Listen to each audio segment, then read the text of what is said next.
There's been mud on my soul, there's been anger inside me, there's still unforgiven deeds that now it's time to free. I've been trapped inside so long, don't remember how to live, how much of life has passed me by as I slept inside my dreams. Oh yes, sip the waters too, let them wash all over you. Here you are at last, free yourself from past and walk into the new. Be guided by what's true, causing no one harm,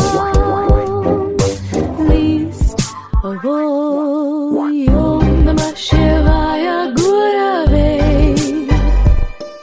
Sat-Chit-Anand Murtaye Nishprapanchaya Shantaya Niralambaya Tejase. Satyam Shivam Sundaram Sansar Saram Abhayankaram Dukharam Karunavataram Jyotirmayam Swayambhu Prakritistudaram Shivasmarami Jagat Swami Nirvikaram. Om Shanti. The boundaries which divide life from death are at best shadowy and vague. Who shall say where the one begins and where the other ends? The boundaries of life and death. Where is one beginning and where other is ending? Sometimes very difficult to say. Every death is the beginning of the new life, and every life ends in death. But it seems continuum. The pilgrim is traveling. It is the journey of consciousness. Birth and death are but different stations. It is the journey of perfection. They say in the scriptures that the cause of rebirth is desires. If all desires are destroyed, then there is no further birth. It is the unfulfilled desire, the unquenched thirst that leads to a new journey, a new birth.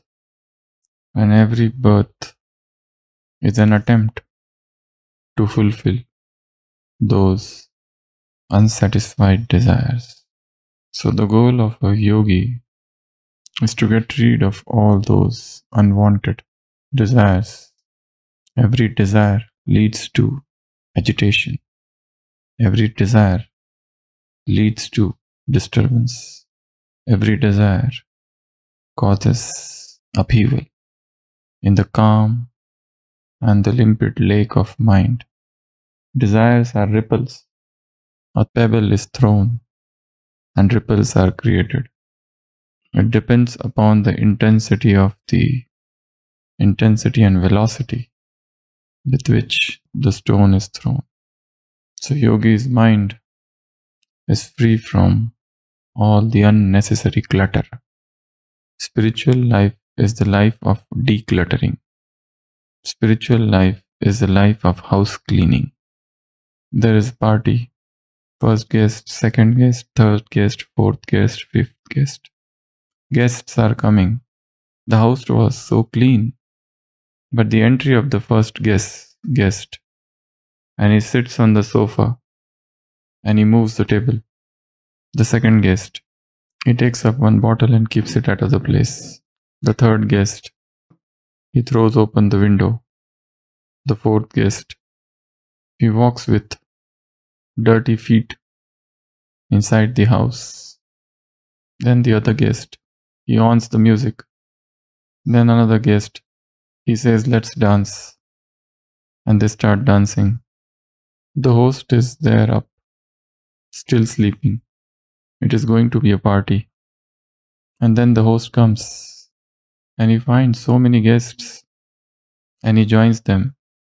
They are all friends. And then the grand feast. The party ends. The house is polluted. And now the house cleaning work. That's the journey of soul. So pure, so beautiful, so speak and span. And then the guests start coming. Things are scattered, become clutter, and so much garbage. Purity is the process of house cleaning. Purity is the process of realignment.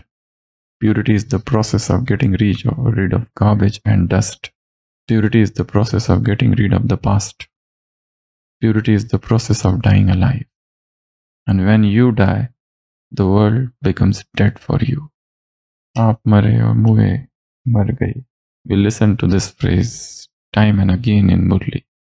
If you die, the world doesn't exist for you.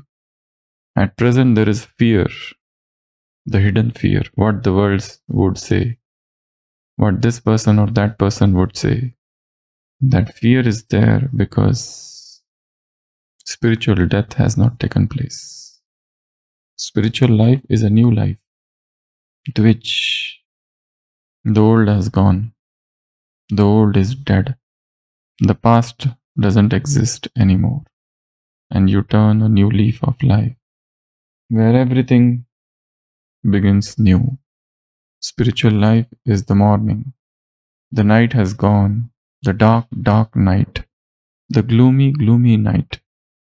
The night of fear. The night of sorrow, agony, and suffering. So just as every morning is new, and everything is so fresh, the birds singing, the sun arising, the whole nature, the five elements are so fresh, and there is light. In the darkness of the night, there is fear. Fear of thieves who arrive stealthily. Fear of guests who come uninvited. Darkness is catalyst for vices. Darkness creates the desire to succumb to lower forces. Light brings a desire to give up everything that is low, mean, and rise up. Light brings the desire to climb up, to fly, to move up, while darkness pulls the soul down to flesh.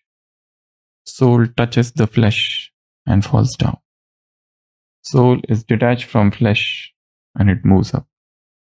So, a spiritual life should be a new life. Every moment should be a new moment, just as every morning is new. Spiritual life is new life every day, every moment. You wake up from sleep and you begin a new day. So also, every moment feel as if you have woken up now. The dark is gone, the night is gone. This is the morning for me. It is not good morning, it is God morning. So, dying alive, die to everything that is old, everything that is past. It is not about it is good or not. Whatever it is, good or bad, whatever it is, virtuous or sinful, whatever it is, the most charitable and the worst, the most sinister, whatever it is. Life is the process of going ahead. Any desire to possess anything leads to sorrow. No matter what you want to accumulate, anything you want to accumulate leads to stagnation. You want to accumulate name, fame, glory, money, wealth, relationships.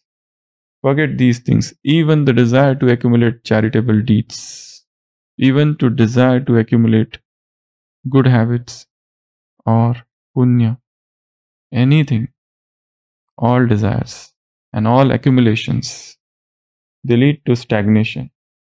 If death comes just now, what you will say? Wait, I have to do seva. If death comes now, what you will say? I have to do Amrit Vela. I have to listen to Murli. If death comes now, what you will say?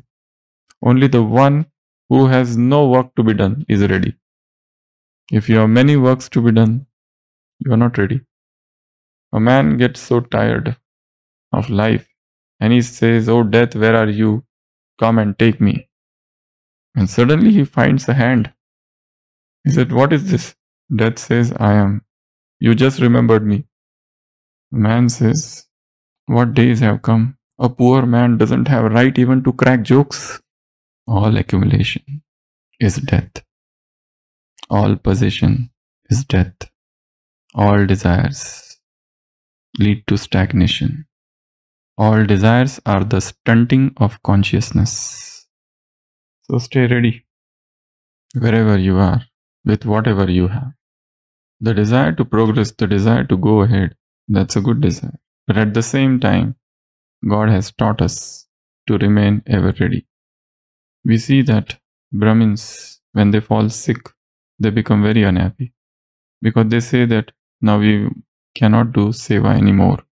There's a fracture and person is so restless. What will happen to my seva? What I will do? It takes long time to accept new disease, new ailment. It is not just the emotional fracture. It is not just the physical fracture, but also the emotional fracture. Physical fracture may heal with your caste, with your immobilization, with your treatments and your pills and other things. But emotional fractures take long time because the first principle of fracture is immobilization. And emotions never get immobilized. Something or other is happening all the time. Or even if nothing is happening and there is a bandage, you go and open the bandage and see how much wound is there now. The bandage is put, and doctor says now come after 2 days. But there is so much restlessness to see what is happening to the wound. After every 15 minutes you want to see, oh, it's healing or not healing. It's healing or not healing. It's healing or not healing. The very process becomes an obstruction. Even in the physical healing, what to talk of the emotions? Somebody has hurt you in the past and you want to review it, revise it. In crime stories, they create scenes, crime scenes. So you want to create that hurt scene again and enter into that darkness. There is so much internal and strong desire to relieve the pain, the suffering, the misery. On one side, person shouts, "Oh, free me from the darkness, the suffering. I don't want sorrow, I want happiness." But the same person enjoys. Open the wound and see, open the wound and see. Again and again and again and again and again. What is the percentage? What is the rate? How fast it is healing? I don't know whether he has given good dressing or not. Let me recheck. The doctor appears furious. So you want to check the rate all the time. Rate. A wife says to her husband that the neighbor has died and the cause of death is a rise in the rate of pulses. Man says, "What?" Her husband, "How can? The inflation leads to death." Wife says, "I have seen the death certificate." Husband says, "What? What was written?" She says, "High pulse rate." So die. Old memories. Don't open them again and again. Don't keep on opening the file. You have kept the file on the desktop. The app is there right now, right in front, on the front page. So every time you look at your mobile, you want to open that file. And the moment the file is open, hurts, wounds, sufferings, miseries, sorrows, so many things, and you want to revise them. And people enjoy revising them at Amrit Vela, so that they become all the more firm, deeply rooted. Uninstall all the old memories. So die to these old memories. Die to old relationships. What these relationships have given you. Why create unnecessary new relationships? The old ones are already there, dragging you. Old ones are already there. The cartload of old relationships are already there, and you think of creating new ones. A wife asks, what a man gets after he dies in heaven? The man replies, fairies. Then she asks, what a woman gets after she dies? He says, monkeys. So wife says, oh, what a sorrow. For man, here also fairies, and there also fairies. And for woman, here also monkeys, and there also monkeys. So don't begin a new relationship. Whatever they are there, they are enough. Enough of the monkeys around. Don't make friendship with new monkeys. I want to make you my sister. I want to make you my mother. You are very good brother. I want to make you my brother, special brother. Friendship request. Our everything matches. Let us become friends. Don't create. Don't invent. Don't even think of. Whatever they are there, existing ones are okay. Existing confusion is enough. Existing confusion is tolerable. Don't move into the arena of new confusion, new disturbance, new monkeys. Die to past relationships, past hobbies, past aims, past desires, past ambitions. A religious mind is the non-ambitious mind. You cannot have worldly ambitions. On one side, you want to become leader and take part in politics. On the other side, you want to come to God. It's not possible. You have to choose one. You want world or God. Worldly ambitions and worldly desires, they create the sense of worldliness within, and they drag you down. Then, new thoughts, new speech, and new actions. Then new manners, new mannerism, new behavior, new etiquettes, new nature, new sanskar. Create this and get rid of the old etiquettes, old manners, old mannerism, the whimsical mind, everything that is old, everything that is gone. New drishti, new vritti. You look at the world with a new vision. Everything is so new. Every person is changing. The wife is no more the same as she was last day. The husband is no more the same. The person who is next to you is no more the same. He is changing. Everything is changing. The world is changing. The atmosphere is changing. The world is a series of change. Every thought is changing. So move with the change. Be the change. Yeah, resetting the memories. Formatting. So many viruses, zombie viruses have entered the system and they have corrupted the system. Spiritual life is the formatting, uninstalling everything that is old, the past, the dead, the sorrowful, the dark, the mean, the cheap, the low, the poor. Come out from the spiritual poverty and move into the world of spiritual richness and spiritual abundance. The existence is rich. So, this is real death. This is real dying. Whilst in this body, Madachi meets avyalo, apuli apotiyalo. I have taken birth from my own womb, the womb of Gyan. Om Shanti.